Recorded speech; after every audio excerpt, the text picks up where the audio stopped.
Ladies and gentlemen, welcome to another edition of Point Counterpoint. Here's your host, Got Mark 76. Hello everybody and welcome to another edition of Point Counterpoint. I am your host, Got Mark 76, aka Mark Lindsay, and I am joined by my new tag team partner, Bob Stedeford. Bob, how are you today? I'm doing great, Mark. It's such a pleasure to be here with you. Boy, did you go out there and you got yourself the best free agent tag team partner on the market. As you may have heard, former multi-time world heavyweight tag team champion of the world, universe, and Pensacola, New Jersey. And you're within the budget, which is within awesome. the budget. Yes, I fit very well into your budget, which I hear was the biggest driving point in me signing the contract to come to Point Counterpoint. Well, Rusty, we're going to hop right into it. Whoa. I like my milk quiet. You just called me Rusty. I'm going to edit that out, Bob. I'm sorry, Bob. That's all right. I'm going to edit that out. Keep it in. Let's fly off the cuff here. Okay, well, I'm sure he's watching. Yeah, Bob, oh, you know it. We're going to start off with a topic that is maybe not so near and dear to our hearts. It's basically a polarizing topic in the world of pro wrestling. And it's something that you and I kind of have differing opinions on. And that is Chris Benoit. Now, we won't go into the meat and potatoes of the Chris Benoit. Dan wants to save that. Dan wants to save that for another show. But okay. One thing I thought we could do was kind of go into some of his wrestling aspect.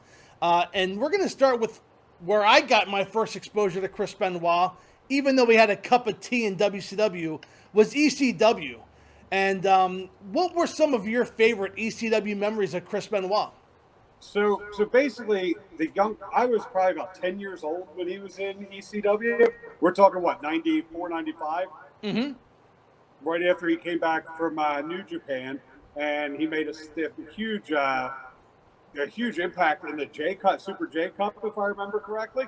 And him, Jericho, Guerrero, all over there for that. When he came to ECW, I guess my most impactful memory of him there is when he dropped Sabu on his neck.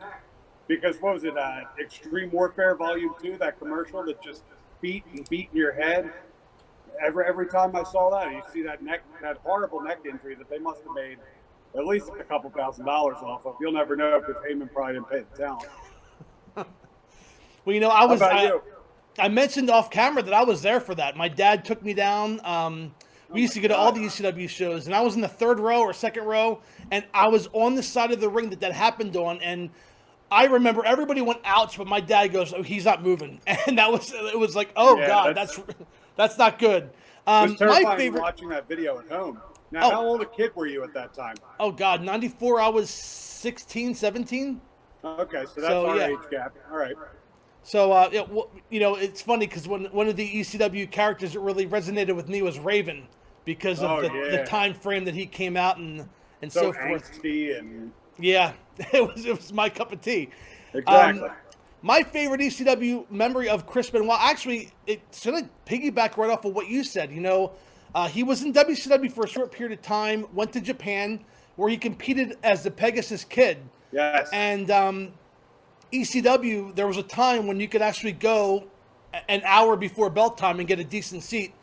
And they had the NWA World Title Tournament. It was like August of 94, I believe. And that's when Shane won the tournament, threw the belt down. And there was this large contingent of Japanese fans that were in the ECW arena for that tournament. Because you had the likes of Too Cold Scorpio, Chris Benoit, and I'll never forget. That was my first. I was like, wow, like everybody's here, and they were chanting Pegasus, Pegasus. So I just thought that was really cool, and I was like, wow, that really stuck with me. That people would travel from Japan to Philadelphia to watch a match about their favorite wrestler, and that just really stuck with me. And that was my favorite Chris Benoit ECW moment. What just speaks volumes to like the discrepancy in time. Like, what a path in time. Like, for me, I was a tape trader. So, like, the only way I got to see these Japanese matches, there's no YouTube back then. There's none of that stuff. Like, if you weren't tape trading online, And even that was tough to get a hold of things. You had to rely on your parents to get you stuff out of like the back of the pro wrestling, like the after mags and stuff. Yeah. Absolutely, and that's what made, I think, RF video was so huge, because every time you went to the arena, you could just buy the tapes there. That's a topic for another day. Well, that's true. That would be a great one. So soon after making a big name for himself in the ECW, he was a part of the Triple Threat with Shane Douglas and Dean Malenko. WCW finally wised up and signed him to a big deal contract. And he got put in with the Four Horsemen, which I thought was an odd, but not that he didn't fit the role, but he's not really one on the mic, The silent but violent did work for him though, and like he was almost the new enforcer of the Horsemen. Like, he's not going to take shit. He's going to be the guy that gives you a reliable TV match every week, and like he might not get any higher than a United States Championship, or even like. In the beginning, didn't they try to pull him off in the cruiserweight division? Yes, absolutely. So, like, I think he was the star of the cruiserweight division. But at that point, like, I used to watch him, like, this is a good, like, television championship contender, because that was still a belt there at the time, or a good United States, like a really solid mid-card guy you could rely on for a good match. And I found it to be exciting with his snap suplexes and his German suplex, which was something that we didn't really see too much of back in that day. And I just thought his overall style was what I liked. It was everything I liked as a kid, like that Bret Hart had. Like, he was the guy I'd go to in WCW when I wanted to see a Bret Hart style match. Mm-hmm. What were some of your favorite memories of Benoit in WCW? So I guess going back, my favorite match that he had was later Chris Benoit in his tenure in WCW, when he and Bret Hart, I believe it was Mayhem 99, had the match I wanted for years. It was a tribute to Owen Hart, and it was in the... There's two matches he had with Benoit, and I think I flip-flop them sometimes. The one was at Mayhem, and the other one was at the Owen Hart... Was it an Owen Hart tribute show or some sort of tournament final? Mayhem was the tournament final. The other one was the Owen Hart tribute, if I'm not mistaken. But that was probably my favorite match that he had there. But as far as storyline, art imitating reality, looking back in hindsight as an adult, knowing the story of Benoit's life and woman's life and how it played out and everything with Kevin Sullivan, I enjoyed his feud with Sullivan because it just seemed so real back then. And then you go to revisit it as an adult, and it feels even more real, and you're starting to see things that you didn't see when you watched it originally in about, 96 or so? Yeah, and you stole mine. That was going to be mine. The Great American Bash 96. They had the false count anywhere in the build, and that was my favorite match of Benoit, and it was intense. And that, even though we knew that Kevin Sullivan was the booker, and if you didn't know, Brian Pillman told you a few months prior. I'm the booker man. So we knew that Kevin Sullivan was the booker, the matchmaker, and to put Benoit over him was a pretty big deal at that time. And you kind of saw, wow, they're going to start elevating, which they did slowly but surely. But he's with the NWO, he never really got above a certain level until after the NWO died. Exactly. He won their world title the night before he left, which was just a travesty. He was one of Kevin Nash's vanilla midgets. Yeah, right. It's horrible to say that, because at the time, guys like us were pulling for this guy, and absolutely. He didn't have any support in the locker room. He had almost no support, and if it wasn't for his traveling group of friends, you had Shane Douglas, Perry Saturn, Dean Malenko, and Eddie Guerrero. At that point in time, they stayed together, and there's power in numbers sometimes, and they started to get real genuine and organic reactions from the crowd, which in wrestling, that's the most thrilling chase, when you can get an organic build like a Daniel Bryan did. And it's so funny, you look at a guy like Benoit, the next name to come up in my head is Daniel Bryan, as to who's that next in-ring machine kind of wrestler. And it's funny you mention that, because Daniel Bryan's somebody else who isn't known for his mic skills, although he got much better later in his career. But back when they first signed him, WWE that is, he was not good on the mic whatsoever. Oh, no, not at all. It was terrifying, because I was such a fan of his from the Indies, and I just wanted him to survive. But like, you know what it's like to work for Vince. It's not that either of us have actually worked for Vince, but you know, from over the years of hearing stories the boys have been telling about, like, if you're not a certain height, you're automatically counted out, and there's just no anticipation they're going to do anything with them there. Absolutely. And then, of course, when you become a big name in WCW, you get the attention of Vince McMahon anyway. He eventually makes the jump over to the World Wrestling Federation. He gets brought in with Perry Saturn, Eddie Guerrero, that support group that you mentioned, and then, of course, Dean Malenko. And they're thrown right into a big storyline against D-Generation X. Over the course of the next year, he's challenging for the world title. He has great matches with The Rock. They got buried in that feud with DX, too. Right, absolutely. That's a typical Vince thing. You bring in the hot hand from another company and you squash him. Like they did it with Gallows and Anderson. They do it a lot. And like he's losing money to spite himself. Right. Like Absolutely. Sting at WrestleMania. Why is Sting losing his one WrestleMania match to Triple H? Like that's a Vince move if ever there was one. Yeah. WWE's better. Yep. That's that. I have no comeback for that. Yeah. that's what it is.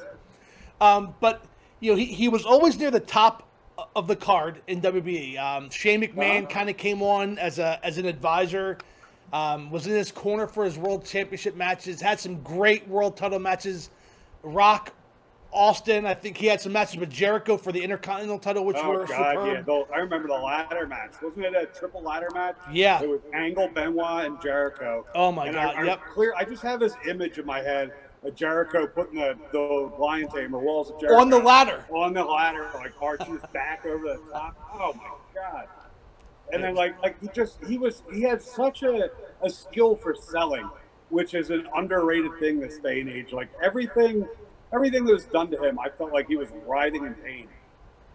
Yeah, you believed it, and looking back, maybe he was. That's the sad thing. True too. That's the sad part of it. But even like the small things, like I used to watch him when I was training. Like when he would have a guy in a headlock, like he would flex every muscle in his arm. His teeth would be grit. You could see every vein popping in his neck, and like I used to watch before I trained, and like I thought he was killing people, and to the point where like I don't know if the rest of this I got worked as somebody who was just starting to work, and they're like, no, it's all in the facial, it's all, and he just executed so perfectly, and he's like one of the last guys from the Heart Dungeon that we're ever going to have that's going to have that same intensity and realism. Absolutely, and you know when WWE brought back the ECW brand, they wanted to focus the brand around him and CM Punk. Yep. They wanted to use the veteran of Chris Benoit to elevate Punk, and that match unfortunately never happened. That was the weekend. That would have been a match of the year candidate, I can guarantee. Absolutely, yeah. And you know, I'll just go ahead and say it. You know, many people would probably point to the WrestleMania 20 match. It was a great moment to end the show with Benoit and Guerrero in the ring. But my favorite Benoit match of WWF was when he wrestled Kurt Angle at the 2003 Royal Rumble. That was a 30-minute classic, and Angle won. Match. Yeah, and the standing ovation at the end. They're walking Benoit out, and that's when you knew, okay, this guy has to win the world title at some point. You know? Yeah, no, absolutely. For me, I'm gonna have to say that WrestleMania 20, the triple threat with Hunter and Michaels, it was so perfectly executed. Right. And at no point during that match, because we had already seen Guerrero retain his title, and I'm just thinking, all right, there's no way. It's either going to be Hunter or Michaels again. Here we go. I was pulling for Benoit hard. I wanted Benoit. I was emotionally invested into that. And there's no way in hell I thought we were getting Benoit. And then he won it and just had that celebration with Eddie. And Eddie will be top 3 for me of all time. But just to have that memory and that picture with Eddie, and like I used to have that as a poster with all the confetti flying, and now, like, you know, that ended up in a trash bin somewhere. But well, you know, we're going to talk about that next because he won the world title. It was almost, you could kind of tell they weren't going to be pushing him. I mean, at the time he won, he was probably 35. I don't know how old he was, but he was probably in the later end of his prime. And You could say that he won the title and was a transitional champion. I know that's a bad term in wrestling, but I Yeah. don't think they had any long-term booking plans to focus the brand around Chris Benoit. So he won the title more like a lifetime achievement award. Here's Sure. and he put over a young Randy Orton, who then became the focus of the feud, and then Benoit goes back down the ladder. You don't like that, huh? I can't stand Randy Orton. Not a fan of rest holds? No? Rest hold Randy? Nah. That's my Zequel for the night. Well, The original Randy Orton's the original Orange Cassidy. When he wants to try. Well, Orange Cassidy's at least entertaining. I mean, so Benoit gets pushed down the lower card, and he spends the rest of his career in this, like, he's a mid-carder, don't get me wrong, upper mid-card. It was a huge demotion down to WECW. And it was just, he didn't belong there, especially when there was so much hot going on in the roster. Like, there were so many spots you could have pumped him into, and he would have, like even the spot with Punk could have been used on the main roster. And that could have really elevated one of their brands that was struggling at the time. Because everything went into a bit of a decline with WCW being purchased and being out of business. There wasn't that urgency anymore. So that the demotion, I thought, was unwarranted. Absolutely. And I agree with that. And that, unfortunately, is about the end of his in-ring career that we're going to discuss here today. To me, it's kind of hard to bring up the Chris Benoit name without thinking about what he did. And for me personally, I can't watch a Chris Benoit match. Okay. It's hard for me, and I'm going to kind of go into this because I'm not able to separate the work from the worker. And I'm not really apologetic for that. There's nothing I can say or anybody can say that's going to change my mind about that. I know people like you or maybe Dan have said how the autopsy showed that Benoit had the brain of an 80-year-old man in a 40-year-old's body. And the medical examination doesn't really take away the mental image I have of him killing his wife and his child. And to me, the horror of that act stands with me. It sticks with me.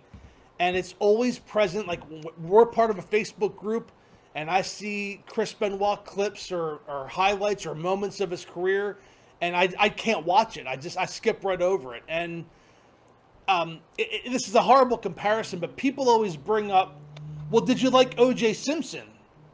O.J. Simpson killed his wife, and do you find him funny? And I grew up in the 80s and 90s. I watched the Naked Gun movies. I thought O.J. was hilarious, but no, it's to me it's not the same thing, because football is a team sport. Wrestling is a character-driven. You make a connection with the audience, and the connection I had when I went to Monday Night Raw or Monday Nitro to support Chris Benoit, who was my favorite wrestler, you had a personal connection that you don't have with a lot of these other guys in sports. And I just don't think that comparison was fair. And I understand why WWE has to erase Benoit from their history.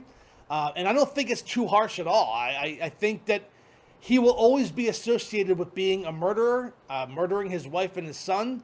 And I'm fine with him being erased from wrestling history, because I think that is unfortunately what it's worth, what he's done. And the irony of this whole situation is that the autopsy revealed that he had severe brain damage due to the headbutts and the other just lack of protecting himself from anything. And he probably would have been dead by now anyway. I hate to say it, that sounds horrible, but he probably would have passed with his injuries anyway. But if he had done so naturally, he would have been held as this legend and this icon of the sport. He would have been a Hall of Famer. We could have had Nancy do a documentary where she was interviewed, and we just never got that because this happened. So I cannot watch a Chris Benoit match, an angle, a segment. It just churns my stomach. And Bob, I'm going to ask you to turn to the screen here. This is a picture of my best friend Fernando, myself meeting Chris Benoit at a Monday Nitro in 1997. And I posted on Facebook that it was a picture of me and my former favorite wrestler and my best friend. And now it's a picture of me, my best friend, and a murderer. And unfortunately, that's how I see it. And that's how I look at Chris Benoit. I understand everything you said, but first off, a young Mark Lindsay looks like a stretched out Eric Bischoff. I wish I had his wallet. Did you go to the barber and ask for the Bischoff? No. All right, just checking. But no, I hear everything that you said.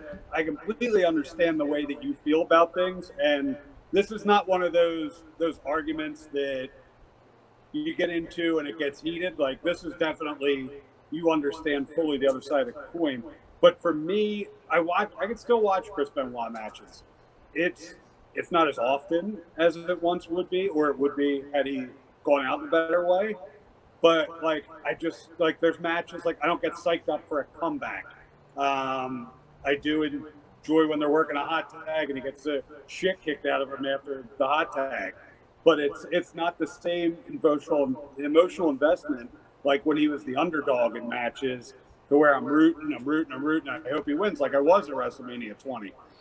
But now it's just a different kind of thing. And like, I was still wrestling for a while after he passed away, and I would still use some of the things he did for tape study. But he will never, ever, nor should he ever be considered a Hall of Famer, simply for the fact of the way that he went out. And you know, he might have lived as an excellence of execution, for a lack of a better term, but he died a piece of shit. And I think that's the way he needs to be remembered. And we need to remember Daniel and woman Nancy Benoit before his name or thoughts of him should ever come out of our heads or our mouths. I can still watch the matches, but like I said, it's just not the same for me. I don't know why I watch them. Sometimes I get in the mood to see that match with Brett, but it's nothing I seek out. And other than the way he died committing murder, and then himself, he really, like, you can look back on wrestling in 20 years and really, what's his impact? He was a guy that had some good matches. He couldn't cut a promo. He was a ring technician. Like, he didn't really have an impactful hit on the fans other than a good worker, which he was a good worker. Mm-hmm. Nobody could take that away from him. But, like, what was his impact? Like Bret Hart was a role model for so long. I hate to keep bringing up Bret, but similar kind of ring technician, but Bret was more of a finished Benoit, if that makes sense. Like, Benoit could have still been a character, still could have been working, but like, Benoit was very one-dimensional, and like, he was going to have a really good match, and the story might not really be there other than that underdog story because he was undersized. Well, you know, you bring up a great point, and that's the fact that kind of like Chris Benoit didn't really stand for much. Like you didn't really see what he stood for. He wasn't. We knew he was the underdog, but he wasn't so much booked as the underdog. He wasn't like that lovable guy. Like, what did we ever learn about Chris Benoit, the character? Right. Like, who was Chris? He was a real dude. Like, he was a dude who stole another guy's wife. I mean, yeah, that's true. More so after the fact that we learned about that, but like, and nowadays, like, I look at the impact Chris Benoit. Like, you can see it in the styles of certain guys when they work, and like, I get scared sometimes when I look at Timothy Thatcher. I don't know how familiar you are with Thatcher, but man, I watched the OTT wrestling that you sent me, and that's something we should probably talk about in an upcoming episode. Sure. But first of all, I only watched the first maybe 45 minutes of it. It was only 2 matches, and Thatcher was in the first one against Suzuki. I don't. Yeah, Suzuki. So I don't know. I'm not familiar with.